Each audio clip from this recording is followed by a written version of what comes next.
In this video, we are going to continue our discussion of building your list, this time by looking at buying leads. Now, I already know what you must be thinking. You're never supposed to buy email lists because the people on that list don't know you. You don't know for sure that they're open to what you're selling. They may mark you as spam and you get banned from email services, and so on. All of those things are true in general, but there are certain lists that absolutely are worthwhile to buy. So I don't think you should dismiss buying leads altogether because there's a right way and a wrong way to go about it. You just have to be very careful about how you proceed because there are risks. Okay, so you should only buy leads if there's a high probability that they're going to convert.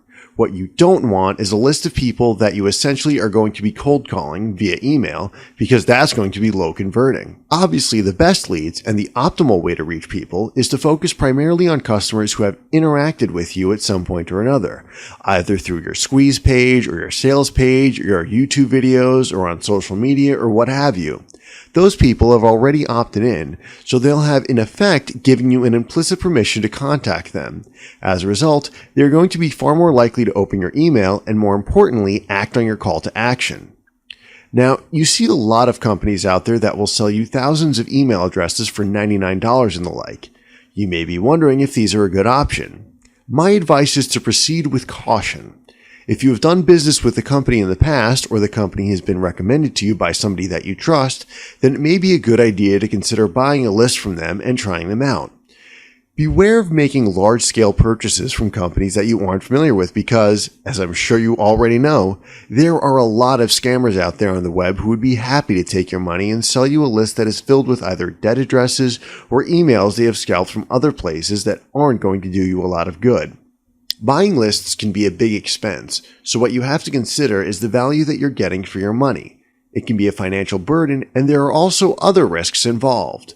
For example, you can seriously harm your reputation if you buy the wrong list because when you buy a list and contact people who've never heard of you before, they can send it to their spam folder. Whenever they do this, it sends a notification to their email services. If it happens often enough, it can lower your sender score, which can affect your domain's ability to send emails through that email service in the future, even if they are legitimate emails to people who have asked you to contact them. Also, if you're marked as spam often enough, every time you send out an email from your website, it may be automatically diverted to the recipient's spam folder, so they're never going to see it. And that's a total waste of time and money. When was the last time you looked at your spam folder? See what I mean? If enough people mark your unsolicited emails as spam, you will eventually get banned on some of the biggest email providers such as Yahoo and Gmail. If that happens, you're going to have to shut down your website and start over with a new one. That's not going to put you out of business, but it is a pain in the butt and will delay your efforts to get your business up and running. Plus, there will be the additional expense of buying new domains, setting up new pages, reestablishing your autoresponder, not to mention the opportunity costs associated with being offline. I hope you enjoy what you learned today.